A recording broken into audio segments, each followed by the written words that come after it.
listeners, welcome back to Theology on the Streets. We would like to say thank you for all your supports and comments, inputs towards us.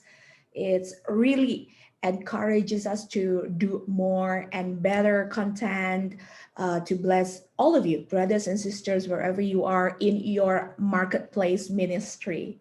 And now we are going to continue our talk with Kailash in Bhutan. We're going to listen his struggles, his faith in Bhutan. So we're going to listen and to bless him, to be a blessing for those who needs the Lord in Bhutan. Let's check it out.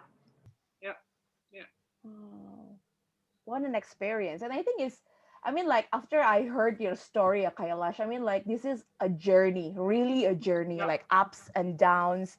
And you try to run away from God, but when you are chosen, that you God will, like, catch you back, something like that. So, I mean, during this COVID-19 also, did you, no, not did you, but do you see that this is part of your spiritual journey also through this whole year with pandemic. COVID-19 and several lockdowns in Bhutan? How do you cope with all of these things?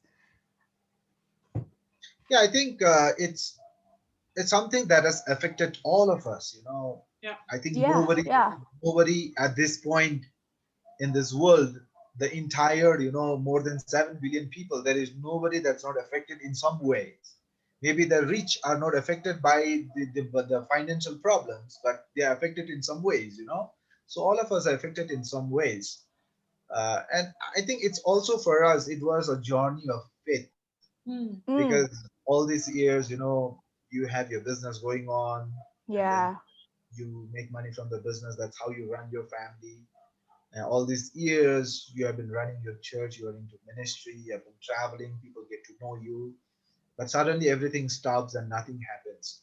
But I think despite this situation, I think it was also a time for us to stop, pause, and reflect, and then Mm, going back to again our relationship with God, yeah, rebuilding our relationship with God, and then to trust Him.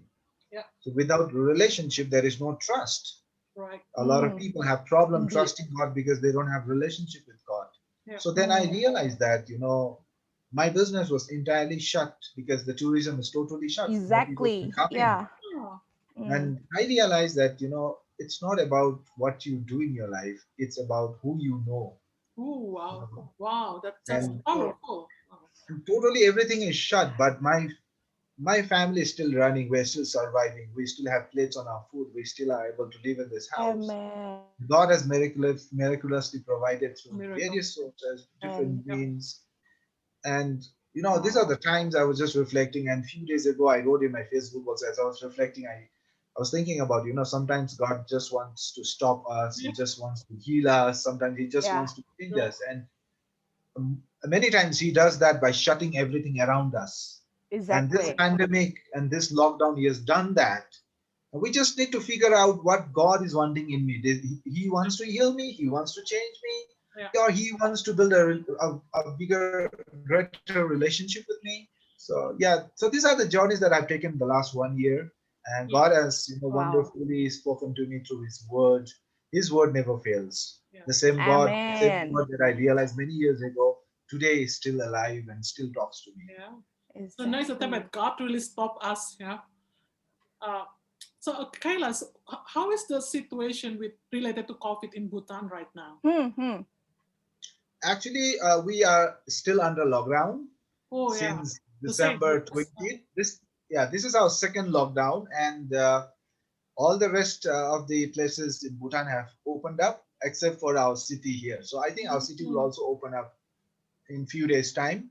We had our mass testing today because we had community transmission since the first week of December, and the entire country was shut down.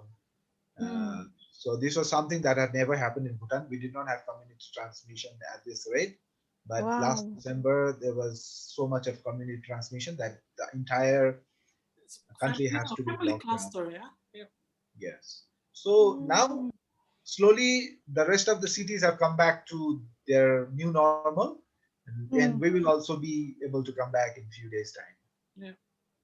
Oh, glad to hear that. Yeah, great. It's not easier, but I mean, like we always talk about negative thing because of COVID-19, right? We lost our job, we lost our ministry, the church cannot run, so many things. But one thing that I mean, me and Dewey, sometimes we act, there must be a silver lining in every dark clouds, right? So I want to ask you, what is the positive thing beside that? You have to reflect, you have to be quiet, you have to be like shut down from everything and focus to God. But is there anything, any else that you see that, oh, this is the positive side of COVID-19? I think all of this, we are so concerned. We Everything is shut down financially and everything, and when it shuts down, I think it all comes down to, like, it's about worry about our life, what you will drink, what you will wear, or where you will stay, because everything is comes down to the basic things. Because at this moment, the cars, the expensive house where you live in, the money, it doesn't matter.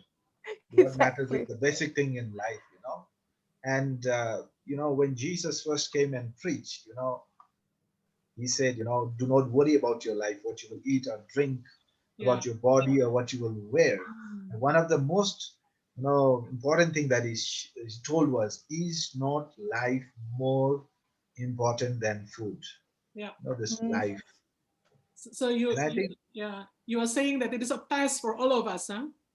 yeah, Where, and where, I where think, is your priority in your heart? yeah, I think we have run so much. We are so busy in this fast world. We have Yeah. become part of that we forgot life. We have forgotten life. Right. Right. exactly. That's very good word. Yeah. Right. True, true, So, true. so in this pandemic, this is one thing that God Yeah. has been talking to me. And then, Yeah. what about your life? You're thinking about so many things. We're in ministry. We're thinking about people. We're thinking Yeah. about ministry. We're thinking about what we are going to do, how many we are going to train, and we forgot our own life. Exactly. Exactly. Yeah. So that's one thing that I really curious about. I want to ask you about the life of a pastor in Bhutan. Yeah. What is the most challenging things, pastoring a church in Bhutan under the pandemic? I mean, under the lockdown situation. Mm. Yeah, I think on in general, many of our pastors are lay leaders, and many of them do not have good educational background, and also, Hmm. Mm. it has been a challenge to many of the pastors here, because many of them are not able to even use digital technology to Ah. bring people together during this pandemic. Some of the church are not able to come online and even Hmm. meet. There has been a Mm. lot of risk, limitations on their part to do that. So, so this has been one of the difficult things for our leaders, and also because many of our leaders, they are either surviving on their own.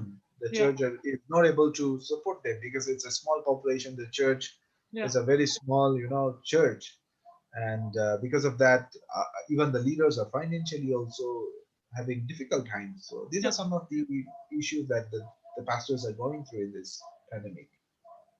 Because in Indonesia, like Pauline and I are talking about what make the pastors worry. I mean, a lot of pastors, not all, during the pandemic are losing their congregation because all the online worship they have. They can shop now, shop churches. You go to this, and like even some my friend are doing a research like why my congregation is running away. I mean, they don't watch our YouTube channel, and but they, you know, is there any fear like that in Bhutan, that you are afraid of losing your congregation right now?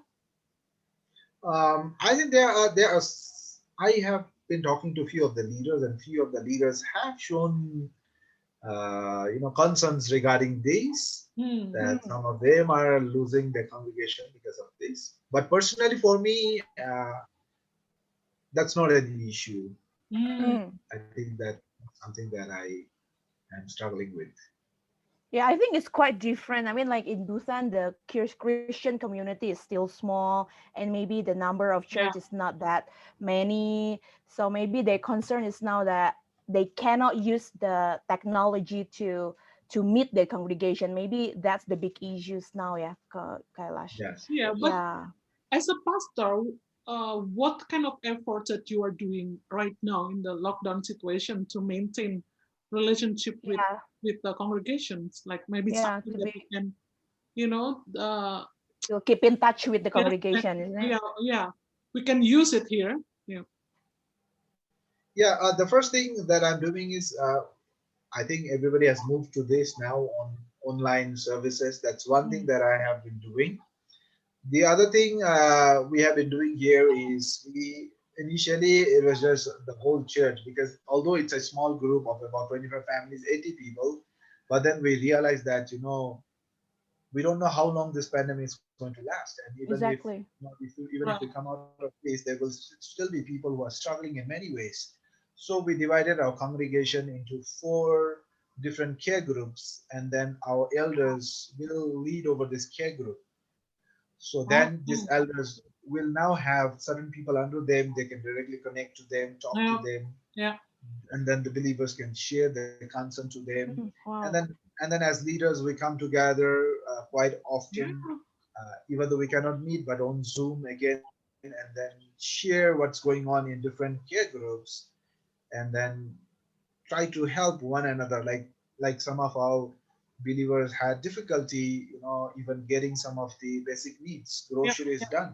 yeah, So then the church helped them to buy groceries and Mm. to Mm. some even they had difficulties buying a data for their online services. So we yeah. thought Wow. this is the time we must care for our believers. We must It's a show time. love to them. Yeah, It's yeah. not just by words. So that's how we are coping up with the situation right now, It's because we really, thought it's the time that church must do something to its believer. yeah. It's not just expect but give back to them. Oh, that's powerful, right, Mm. Pauline? It sounds like the first Christian life in, I mean, like Yeah, in the Bible, that yeah, yeah, they are in a small group, they care yeah, to each other, they yeah, support each other. I think that's the beauty of small groups, yeah, right? yeah, I yeah. mean, like, uh, we are in, I mean, especially here in Bandung, that we get used to have like big church, big Yeah, big building, building. but sometimes like I feel like a stranger in my own church because like That's I don't know him, I don't know her. Yeah, but Kaila's church, I mean, like church in Bhutan, like true. we're family. Yeah, probably that's why the pandemic came. I mean, God allowed this to happen, so that what Kayla said, we have to come back to the real essence of community of believer. I really like what you Exactly. say, that it's a time for church to care, not to worry that I'm losing my congregation. What should I do? I need to make a good content on YouTube. I need to to do this or this. But you forgot to care about the life of your congregations. Like there are people who cannot buy food. There are people who don't have even money to buy data, and it's really beautiful. It's a time to care for the people, not to worry Yeah, about the ritual and how to make the church look good. Yeah, but exactly. yeah, I want to ask this, move from the pandemic. Like our school has a marketplace ministry program, right, Pauline? Yes. Because in Indonesia, the Christians, we tend to have like dichotomy mindset. We're If you're a separated. pastor, you cannot work, you cannot have a business. That's business is worldly, and what is holy is on the pulpit. So a lot of people who are on the working place, the marketplace, like feel guilty, like 6 day I wasted my time, and I give my day to God only one day, Sunday Sunday. church. So the whole Monday from Saturday or from Friday, they waste. They feel like they are wasting their life. Actually, not. Huh? They're wasting their life, you know, in the work that which they are not happy because they think it's secular. And on Sunday, they don't even have time for themselves or family because they So just busy with the church busy with activities. like redeeming these 5 days.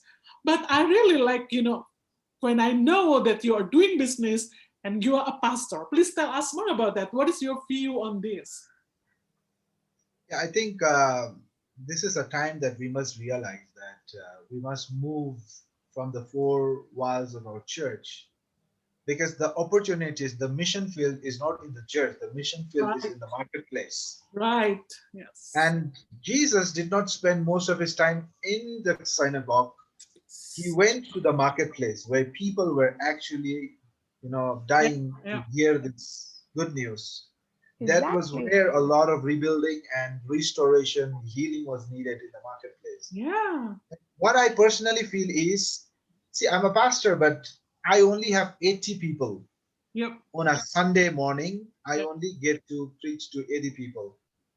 But somebody who is in a marketplace has ample of opportunities to reach out than Right. an average pastor can do, Yeah. because they are connecting to new people every day, Yeah. and hundreds and thousands of them. For example, somebody has a shop in the town. They are meeting every day new people who come to their shop, Exactly. and, Yeah. and hundreds of them coming, and then just have an opportunity to interact with them. Oh. That is where the field is. Yeah. We are supposed to go out there and preach. Yeah. And yes, we need church, because those who come to the church, we need to strengthen them, grow them in their faith. But if you only keep feeding what is in the church, down the line, the church is going to be an empty church once they all Exactly. Yeah. pass out. And because of that, and I think we really need to open up our eyes and see Yeah. and realize that there is so much of harvest already ready out there in the marketplace. Amen. And there is no division between sacred and secular because all are God's world, Yeah, right? actually, in the sight of God, there is no secular and spiritual. We are True. all Yes. one spiritual Exactly. being. Yeah. You Yeah. go, you go and do your business. It's not a secular thing; it's a spiritual thing. It's a That's our calling. spiritual thing. That's true. Yeah. Yeah. And we can see in the Bible, like a lot of people, with different profession. We do. Yeah. Yeah. Yes. Yeah. Yes. So many of them. Yeah. Yeah. So I think we have to change. I think we have to change the paradigm that uh that this world is a God's business, Yes. kingdom The business. whole This is a world. kingdom Yes. business. Yeah, the whole world. Yeah. So we cannot say that this is, I mean, seminary is the God's business. Yeah. Our church is the no, but the whole world is the mission field, Yes. Yes. right? Yes. That's why Yes. we have to work on it. Wow. Yes. Wow, wow, that's great. That's great. Ah, good. Yeah. And Kailash, tell us about your family. I mean, is your wife also a pastor? Yeah, along with me, she also pastors this church, but she is more focused on the women's ministry in our church. So she leads the women's fellowship, and she will Ah, interact more with the woman. So where she did helps you me. meet her? I'm curious. Right? Oh, careful. You know Where did what? I meet her? Kailash, Yeah, I think we met Kailash's wife also in my graduation. She's so pretty. She's I so pretty. forgot. I don't know. I didn't. Yeah. Okay, Kailash, tell Is her. she also She's from very Bhutan? curious. Yeah, we met in India because my wife is from India. Oh, okay. Okay. So yeah, I met her in India, in Calcutta, when I was studying there. Ah, I see. And she So moved to Bhutan with you. into Bhutan, Yes. right? Ah, Yes. Okay. okay, So great. how old are your children now? My older son is 16 years old, and my Oh, younger is you 7 years look, old. you look too young to have a 16 years old boy. Say thank you, Kailash. Say thank you. Thank you. So he's going to university soon, huh? Because I think a lot of people don't want to, you know, when they don't think, it's the joy of being a parent, and also a joy of being a grandfather too early in life. So I want to experience that. Really? Very smart, very smart answer. Very smart and wise answer. Okay. Last thing. All Tell right, us more okay. about the country. About if you can describe Bhutan, the beauty of Bhutan and the mystery of Bhutan. It's exotic. That's what I mean. Our imagination of Bhutan is exotic and mysterious. Tell us more. Um, it's a mountainous country between two giant nations, China and India. And these are the population with about more than 1 billion, people. But Bhutan is a small country between this nation with less than 1 million population. And it's a green country where we have about 72.5 percentage of forest cover. The whole land, out of Oh, 100%, we have 72.5% as forest. And yeah, we have lots of you know it's a national tropical. parks, Is it? sanctuary. Yeah. It's a tropical forest, right? Your country is tropical. It's not tropical. No. Yeah, no. You have 4 seasons, right, Kailash? Yeah, we do have 4 seasons, Oh, really? but So I'm not very sure when I say this, because I need to yeah, think, yeah, because yeah. I've lost track of where my country actually lies. But I think we have to give the what's that, the information that Bhutan is not really care about GDP, right? Because so far I know that Bhutan is the happiest country in the world. Really? Yeah, people say it's the happiest country in the world, but the fact is, it is not a happiest country in the world. But the happiness is the main, focus of the government, because Ah, the government, our fourth king, when he was interviewed in the early 80s, there were lots of big countries that boasted that GDP, and then our king said, for us, our gross national happiness is more important than the gross domestic product. Because we are a small country, we cannot compete with big countries. right. It's true. But being a small Exactly. country, we need to take care of our own citizens. Yeah, Their happiness matters. yeah. So happiness is a driving force of our nation. Hmm. But of course, it is not the happiest country. Yeah, yeah, yeah. We have our own limitations and our Right, own right. ways. But in everything we do, happiness is the key thing that drives, even in terms of development, even in terms of any policies that they make. So Their good. happiness is the thing that they weigh. That's the standard, because we have a separate commission called Gross National Happiness Commission. Everything we do in Bhutan has to pass through that. Oh, gross Wow, national that's cool. happiness. Gross national. We Yes. should have that too. Okay, do And a we lot of just think countries, about a lot of him? countries Yeah. are learning from Bhutan, and Yeah. they want to know more about this happiness. They want to Oh, inculcate that with all interesting. the development activities that's happening. Gross national happiness. That's actually spiritual. Yeah, very Very spiritual. spiritual. So Yeah. that's why I would like to tell Dwi, it's impossible to do it in Indonesia, but I think we can do it in our office. Yes. Uh-huh. So our office will have that GNP, okay? GNH, gross national Yes. happiness. Okay, okay, let's do it. Okay. All right. Okay, but Dwi and Kailash, I think before we close this conversation, I loved what Kailash wrote in his Facebook, and I will read that for all of us. Okay. Okay, so this is 19 hours ago. Kailash wrote it in his He's talking Facebook on you. post. She's talking on you, Kailash. But I love it. I love it. Like he said, Liz, God doesn't have plan B. Only those who doubt their plan will have plan B, C, D. He is committed, dedicated, and consistent in what he does. He does not change with time, circumstances, and seasons. You can trust his plan for you and even Amen. for the whole of this earth. I think that's Oh, wow. the great message for all of us who Yes. got hit by COVID-19, that there's no plan B, C, D, but this is part of God's plan, right, Kailash? Yeah. Yeah. Yes. Yes. Maybe, It yeah. is. Maybe Kailash, if you can, last word of encouragement now Mm. for all the pastors or minister, who All around the now world. feeling tired, even they don't know what to do. Like, yeah, if you can give us your wisdom. Yeah, I think all of us are affected. The church ministers, the pastors, young people, everybody is affected. Yeah. And especially it really penetrates to us, those who are trusting in the Lord. We never thought this would happen. And being a Christian, we never see negative things. We only see the positive things.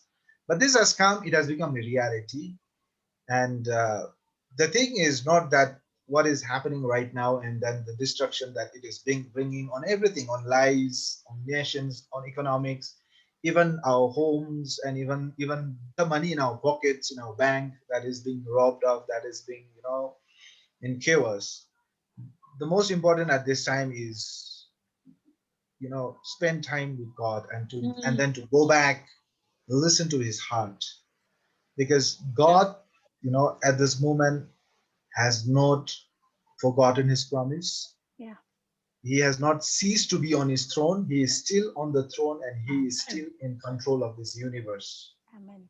And now is the time, to not look for success. This is not a time of success. It's not time for the fame. This is not time to look for great things for ourselves. This is only a time to reflect on God. Because I have been telling every people in this world, no matter whether he was the richest person or the poorest person, every one of them got opportunity to think about their life. Yeah. Because in their lockdown, there was nothing they could do, only think about themselves. Every one of them got opportunity. And I think if Jesus comes back at this moment, all of us that stand before him have no excuse of saying, I did not get time. Every one of us got time. Yeah. And this was the time we wisely use, True. to reflect our life. And it's not about who we are. And again, I say it's all about who he is and what he does. Amen. Amen. You nail it. You nail it. You nail it. So yeah, I think that's a great conversation. Our plan is only 15 minutes, right? But it's an hour. Well, Yeah. well, we cannot miss all the important message. Preach But it. I really had a great time talking to both of you. Oh, really, Kailash, thank you very It's so much much for Thank you. thank you very much for spending time with us and sharing your life actually and your ministry Mhm. and your journey of faith with us. It's such a Exactly. pleasure and such a blessing. I think not only for two of us here, but for the people who will watch and listen to this conversation. Yeah. Thank you Exactly. so much for inviting me, and it's such a joy to be talking. And I'm going to email you, Kailash, about my ministry. Who knows, we can. Sure. Sure, I'd love to hear that. I'd love to hear. Yes. Yeah, so actually this is the hidden agenda. There is a hidden agenda behind it. Yeah. The marketplace ministry. All right. Okay. So unfortunately, that we have to close our conversation. But please, brothers and sisters, wherever you are, keep praying for Bhutan. Yeah. Keep praying for all the leaders there, the pastors, and all the government. believers. Yeah, and the government also. So especially for Kailash and the family. So please send our warm regards to your family, Kailash.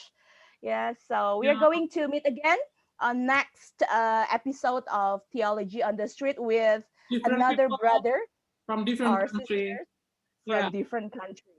All And- right. So thank you so much. Yes. Anything? Yeah, I Anything? think if people who are watching this, if you guys watch this and you feel like you want us to pray for you, during your pandemic, your struggle, your difficulty, you can comment down below. And then I think Pauline and I, maybe Kailash too, if he's willing, will pray for you, your life and your ministry, of course. Yes. Absolutely. So we're free. I mean, you can come and don't forget to subscribe and we'll have everything. No, I'm kidding. Because that's what we want to do in Theology on the Street, that we share the good news and we support you wherever you are. All right. Thank you so much. And thank you for Kailash, and see you next in Theology on the Street. Bye. Thank you. Thank you, Kailash. Bye. Okay. So